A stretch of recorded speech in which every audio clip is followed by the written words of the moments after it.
What's up, humans? Welcome to another episode of Shots from the Winchester Podcast, brought to you by Greencastle Consulting, your nation's premier strategy execution firm. I'm your host, Al Green, and today we have a fun episode. We're going to geek out with you guys today because we're going to talk about digital modernization and digital transformation. This is a part 2 from an episode that we did last week. If you haven't seen it yet, definitely go back. We'll put the link in the comments. But we're going to talk to Eric Clever today. Now, Eric, I know growing up with a name like Clever, you had some people poking at you, right? Yeah. Oh yeah. Oh my God, all the time. Yeah. The tough part is living up to it because you make any one mistake and everybody's suddenly like, "Well, that wasn't very clever." You know? The funny part though is it's spelled clever, like the way the word is, but everybody, probably like 95% of the people that I ever meet say cleaver, and it's like, oh really? Oh yeah, to the point where like throughout my entire life, to the point where I just don't even correct people anymore. They'll say cleaver, I'm like, yeah, sure, that's me. I can't keep correcting people day in and day out forever. Yeah. Which that's what the drill sergeants in basic training in the Army called me, Cleaver. Of course, I'm not going to correct them. Yeah. You know, so my nickname became Beaver Cleaver for all of basic training. What? Yeah. Oh, well, that's wild. Well, fortunately, you know, your last name, you live up to it for sure. What is your position actually right now, as I'm asking now? Because I know that Brad just went to principal. Mm-hmm. Yeah. So I'm a senior business intelligence consultant right now with the analytics team, and right now in my current role, I'm a team lead for a project with one of the utility clients that we have here. Nice. Helping them. You know, it's kind of funny that we're talking about this, helping them essentially transform the way they're doing financial reporting. Oh, well, so you're definitely the man to talk to about transformation as far as that goes, right? Yeah. So let's get into that real quick. But before we do, we're sitting in front of a couple of shots. That is from Resurgent Botanical Whiskey. So we're going to do this shot real quick. So if you're not familiar with the show, we used to call this Shots from the Winchester because we would do a shot before we did a conversation. And so now that we have this new podcast room, I still want to kind of bring some of that tradition back. So we're going to do this shot of, what is this? I'm not a full whiskey. Yeah. All right. Yeah. So I've had the Resurgence before. I haven't had this one, so I'm interested to see how this goes. See what happens. All right, let's get it. All right. You ready? All right. Cheers. Whew. Oh, didn't hit as hard as I thought. I was waiting for it to go up my nose. Yeah. No, it's got some interesting flavors behind it. Yeah. I like it. That's good. Yeah. Resurgent Botanical Whiskey. If you guys are interested in that, I think that's a local brand, right? Yeah, local. Yeah. Local brand here. If you're local to Pennsylvania, Philadelphia. All right. So let's get into what is digital transformation versus digital modernization, and why is it important to like the type of clients that we have here? Like you said, like we work with utility companies, places like that. Yeah. Mm-hmm. So when you look at the difference between a digital transformation versus a modernization, it's really how in depth is this going? How large is this change? Because a transformation, you're essentially looking at changing the entire way of working. You're changing this process in which your business operates based on some of the technological advances that are out there to use. Whereas then modernization is more, you're taking the tools that you already use and you're upgrading it to a new version, to a different capability, but you're not necessarily changing the process that you do in order to get your job done. So that's kind of a good way to differentiate is, are you changing your process or are you changing the tool? Because obviously within changing your whole process, it's just a much larger scale initiative that you're looking at. And then if you're changing your tool, you're just upgrading to something else, then it's usually not as big as an initiative. You're not really changing the whole process by which you work. Digital modernization, modernizing your current operations, right? Yeah. Versus then digital transformation. You're changing completely what their operations are. Right. Yeah. Exactly, okay. Yeah. Really, how it stems from is when companies may take a step back and look at, all right, what do we need to change? And as long as people are always looking at that with the goal in mind, and they look forward and say, all right, what are we aiming to get out of all of this? And if it's really like, well, we're happy with what we do and it works, it's efficient, I think if we change that, it's probably going to make it worse. Let's just stick with our process. But there is this new tool out there that is going to afford us the opportunity to work a little more efficiently. Let's incorporate that as a modernization. Whereas if a company looks at their goal and they say, all right, we want to increase productivity, we want to have faster turnaround times or whatever, and that's going to require us to change our process by using these new advances that we can incorporate, then that's a much larger initiative, and it's leaning more towards the transformation side of things. Nice. So with companies working with Greencastle especially, there's challenges, obviously, when it comes to transforming something. You're dealing with people, and some of those people may not want things to change, Right. Which is why we do a lot of change management here at Greencastle, which is very important. But how do we mitigate those challenges, those issues between transformation and modernization? Yeah, and the change management is a massive part of that because, like you said, you're dealing with people. Some people don't want to change. Some people have concerns about it, and you're always going to have those resistors to that. And not to say they're bad employees or anything like that, the people that resist this change, but naturally there's concerns to telling somebody that they're going to work differently now.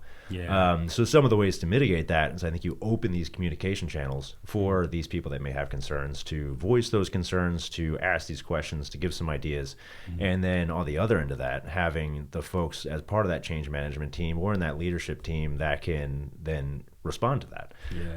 So having the open communication lines and that leadership engagement from the top down to however far reaching this change initiative is, having them communicate and having them engaged with everybody involved and all the other stakeholders is going to help mitigate all those resistances and any roadblocks that people on the lower levels may experience. Get everybody on the same page.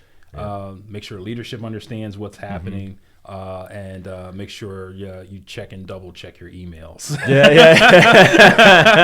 Exactly. And I've seen both sides of it, where there's some larger change initiatives that are years in the making, and it's like from planning to execution, it takes a long time. And some of the initiatives that I've seen that have worked well, there's been communication all up and down the chain, and especially preliminary communications from the beginning, giving people a heads up as to what's about to happen and what it's going to mean for them and the customers and their way of working. But I've seen the other side of things where a tool has essentially just been rolled out with no communication and no context. It was really just like, here it is, use it. And then inevitably everybody says, I don't get it. I don't know what this is for. Like, it just doesn't do it for me. And, it kind of falls on its face. So the change management and the communication around that is going to be the best way to mitigate any challenges that may come up around implementing this new initiative. Change management is a super important thing because of the buy-in for the employees or whoever might be there, staff, what have you. There's a learning curve, and I think with change management, will help with that learning curve. Yeah, exactly. And there's a process that change managers use to ensure that everybody is following along the same path. Everybody's on the same page throughout this whole initiative. And in the end, making sure it's actually going to stick and the adoption's going to be there, rather than you go through this whole thing and then you push out whatever change initiative happened and then it doesn't stick. Like the adoption doesn't take place.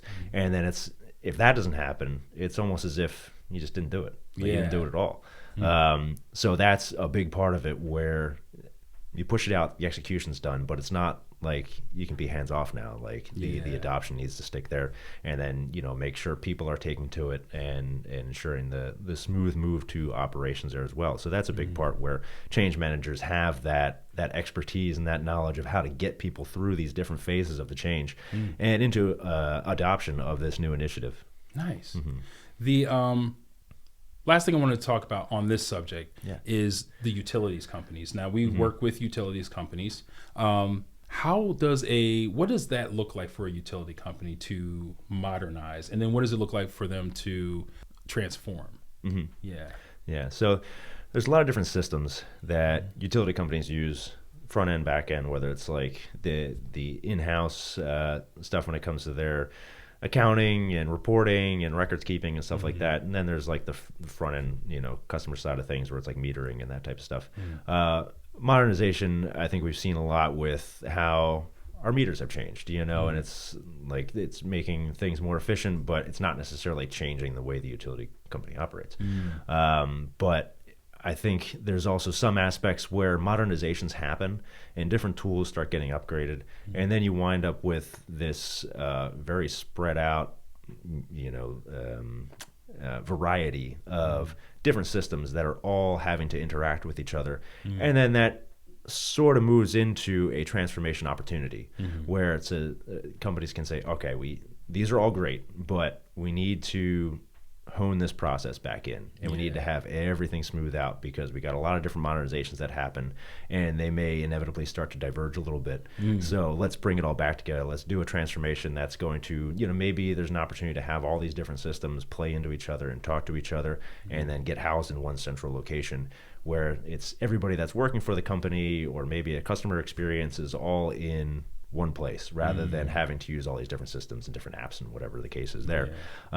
So modernizations can transform into a transformation once people realize that that opportunity is there. And I think a lot of what people can get out of these transformations and modernizations really come down to being able to map out the value chain here, where if somebody decides we want to take on a transformation, what's the value in that, and where does the value come into play, and is it worth doing a modernization versus a transformation, and vice versa, and just understanding where that value is. Because if you're going to take on this big initiative and you've determined, well, maybe the value isn't as big as like actually doing this transformation, then maybe revisit the plan. But as soon as you know, okay, I'm going to get more value out of a transformation versus just modernizing, well, let me go into a larger transformation initiative because the value is there. And you want to do deliberate planning with that because, as I said, some of these can be years in the making. So let's do a full plan. Let's make sure it's done right. We've already done the whole value mapping of, are we going to get value out of this? Yes. So let's make it happen. Let's do it right. Yeah, and we have the stats to prove Greencastle knows what they're doing. We've been doing this for 26 years. Yeah. And the staff here, all veteran operated, owned and operated. And there's a specialty when it comes to having a veteran doing the job, because I feel like veterans, we're not going to stop until it's done. It's kind of built into us. It's just like, it's in our DNA as a former military or what have you. Some people here are still in the service, in fact, in some capacity, which is pretty cool. But yeah, just I wanted to put a little plug in there because we're all veterans here. We're all veterans, owned, operated. Greencastle is. I'm going to ask you a question. It's like offbeat, but I just want to have fun. I want to broaden it up for the audience here right now. So, what is your earliest childhood memory? Fun childhood memory. Man. Oh, that's a tough one. Geez, I'm trying to think how far back I can go with my memory. So I always go back to, I come from a big family, and not me, I'm an only child, but my mom's one of 9, my dad's one of 5, so it's like a lot of cousins, lots of aunts and uncles. And I just remember on my mom's side, because she's got 8 other siblings, which means a lot of aunts, uncles, cousins. We'd always get together at my grandmother's house for just huge family gatherings, and it was just, because that's as far back as I can remember. My family was always there, and it was a feeling of just, there's nothing else to worry about. You were there, and of course, I'm that young. Hopefully, there wasn't that much to worry about to begin with.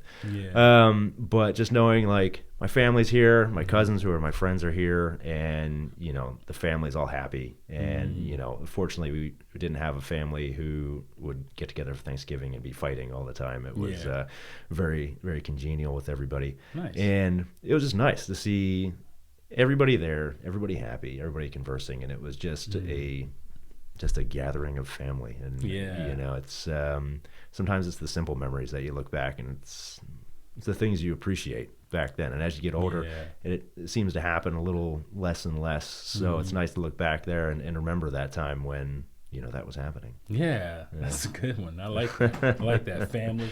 Is there more stuff on? Is it? Oh my God, this is a nightmare. I might just leave this in. Just like the podcast room is on its way. We're working on it. It's getting life. There. Yeah. Things are falling off the walls. It's all good. We adapt and overcome. We'll get it going. I'll just because I like to. I'll share one with you too.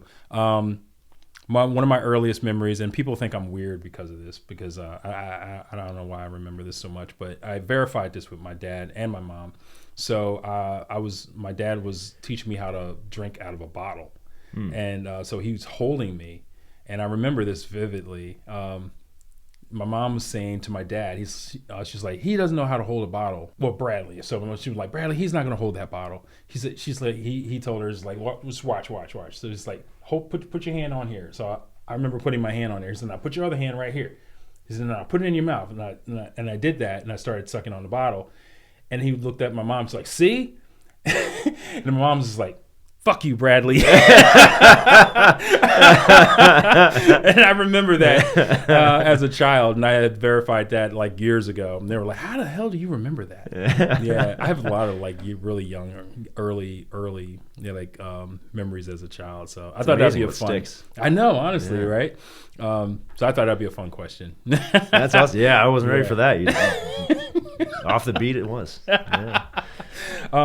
You travel, like you like to travel. Yeah. Oh, I love it. It's a great way to get out there and see other parts of the world and really experience other cultures outside of what we have here and locally. It's just so much to see and do. Yeah.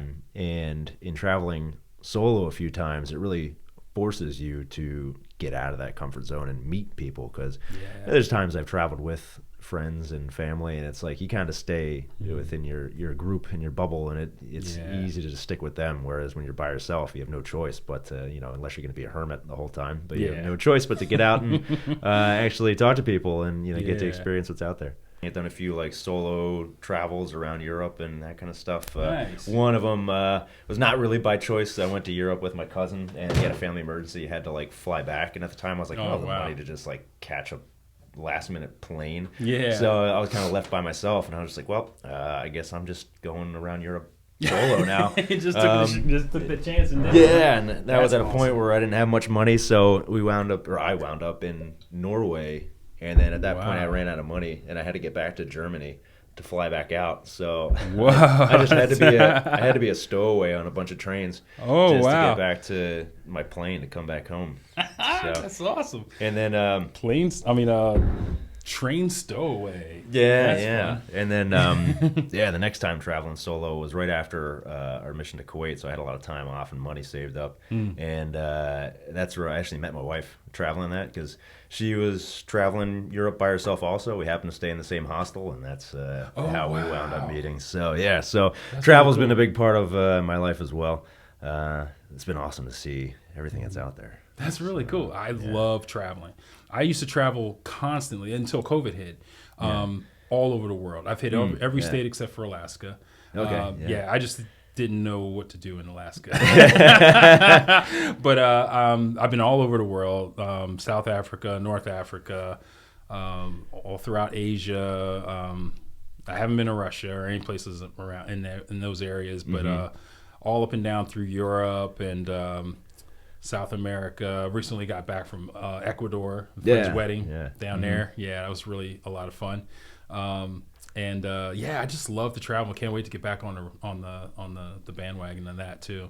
There's so much out there. It's like everything's different, and it's really wild. And that's kind of why I'm into finding places I don't hear much about, because there's those places you hear a lot about, and it's like everybody's been there, and everybody, like, it almost feels like I've already been there, because like I've heard all the stories, and it's like, all right, I feel like I got the gist or something. Right. But I like going somewhere where it's like, I don't know, I haven't heard anything about this. So like I've been to Cambodia, and I was like, this is awesome, because I don't know anything about this country. Right. Or if I want to go to like Greenland and Madagascar and places like that, where it's like, I don't know. Like, just see what's there. What's happening? What's in this country? Everything would feel new. I'd land and I'd just be like, whoa, this is, didn't think I'd see this. What did you think of Cambodia? I've been to Cambodia once. Yeah. Oh, yeah. It's very geared towards Americans, surprisingly. Surprisingly, like, it's the little stuff, like the plugs. You don't have to change the plugs. And, like, they use U.S. dollars. And it's like, okay, I wasn't ready for this. Yeah. But one kind of like a hack, I guess, if anybody decides to go there, that I found interesting is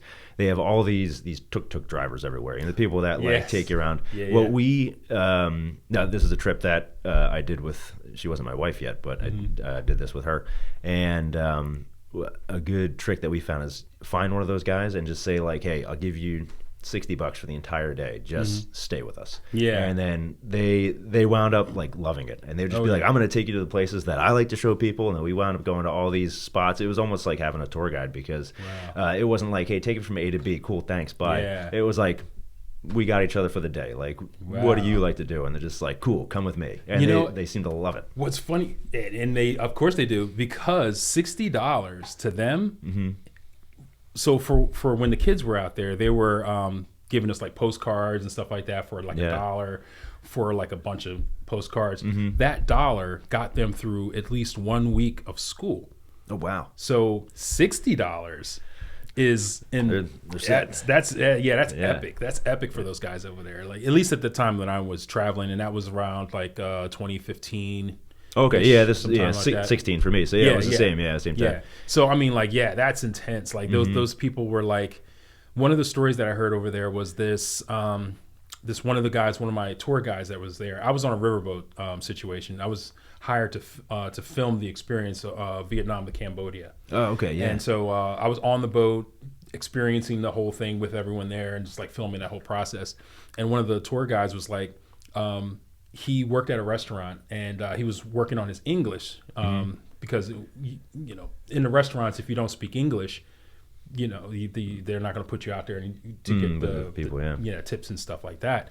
So he had a guy who took to him, and ended up opening a bank account for him, and he put $80 in that bank account, and or was it $200? I think it was $200. That got him through college. Wow. Yeah. Speaking English and everything. It was crazy. I was just like, wow, that's we don't realize how life-changing it is. Yeah, honestly, like, we don't realize like $200 we blow at a bar. Yeah. Like that's a night of fun. Friends, Yeah. But for them, that's like an entire education. That's like an entire like life for them. Like food, everything. It's really interesting. But that's some good advice. Get the tuk-tuk driver to I don't know if stick with you. Did you notice I don't know if you were staying in hostels over there or what, but there's a chain called the Mad Monkey Hostels. I don't remember and those. They're all over Southeast Asia. Yeah. And I went over there with the intent of being like, let me like film like a little fun video of like, I got together this whole list of like Cambodia bucket list items I was going to do. And for everyone, I was like, let me just like donate $100 to something. Yeah. And then I found out that the Mad Monkey Hostel was sponsoring all these freshwater wells around the country. Yeah. And then I was like, cool, I'll donate to that. So I did this whole list of just goofy items, filmed them all. Yeah. And I think in the end it came to like $1,200 to donate. So I did $1,200 to this fresh well initiative. And the owner of the Mad Monkey Hostels and the one running this whole fund emailed me, and he was like, hey, do you mean to give us this much? And I was like, whatever. Yeah. It's $1,200. Yeah. And he was like, okay, just so you know, this is going to like build 5 different wells in 5 different villages, and it's essentially going to provide fresh water for all these communities. And I was like, man, like how much that, because somebody may say like, oh, well, why don't you donate it to somewhere local? Yeah. It's like $1,200 here is great, but how far is that going to go versus $1,200 over there? Just completely, apparently changed some communities. So changed lives. I mean, like you're talking about like you single-handedly in that brought water to certain communities. And like $1,200 is like rent. Or whatever, like what we feel is frivolous in some ways here is just so much value to the life of the people that live in like those other countries like that. That's it really changed your perspective on just the world, because I didn't really think about that until that situation, and I was like, wow, like I had no idea that amount of money would change, to change communities to that extent. Over there. It's pretty wild. No, it's wild. When I was in South Africa, for instance, I went to the shanty towns and the districts, and you could see people living in sheds, like 10 roofs, and everything. They're outside sweeping, they're cleaning up, everything's clean, there's no trash anywhere. And I'm like, you come to Philadelphia, there's trash everywhere. People walk out the store and throw the bag down on the floor, on the ground, and their wrappers, they just let it, just whatever in the winds, and it's like, wow, like people who don't have as much have so much more pride than people who have everything or have enough. And they just don't get it. Some of those things where it's like, it's a choice. Like it's your choice to take pride in where you live and what you have, and it's your choice to be happy or not be happy. So it's like, you see communities like that, and it's like, oh, everybody's really happy, even though on the surface it could be like they don't have much, but it's like but they're still perfectly happy with what they have. Versus you hear about people that seem like they have it all and they're just miserable. And it's like, I don't know. Like some of it's a choice, and some of it's just, I don't know, trying to prioritize the things you do have. True. And traveling gives you a lot of perspective in that way too. I think it makes you a better human to recognize people and cultures and see those changes and those differences. And you can see where you can be more altruistic with your money, especially, like you just did, like $1,200. It's like, it's fine, it's whatever, but whatever for them is just like, holy mackerel, you just gave us like $1 million, right? Like, do you realize that you just gave us this much? You're like, wow. So that's really cool. That feels good, huh? Of course. Yeah, it really does. Yeah. And it wasn't it was the intent to donate, but it wasn't.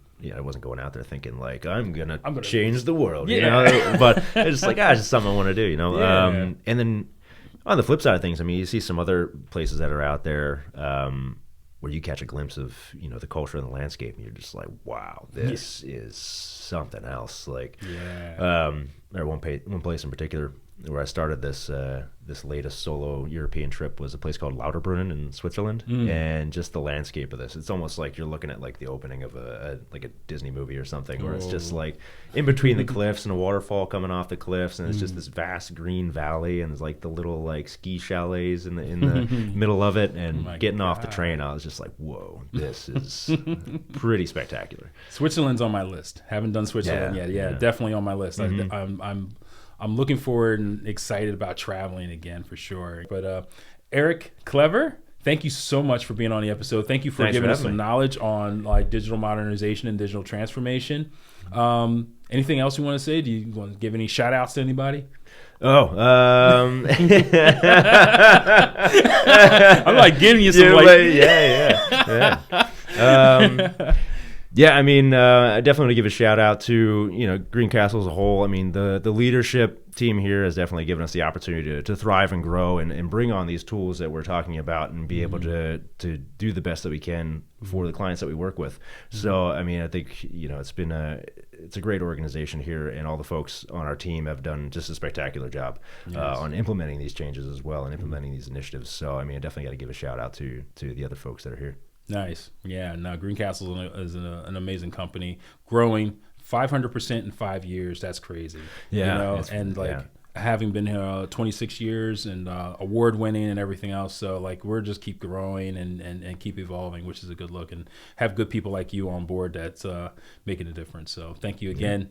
Thank you, Al. So you guys make sure you like and subscribe. And on behalf of Greencastle Consulting, your nation's premier strategy execution firm, I'm your host, Al Green. Eric Clever, and we'll see you in the next episode.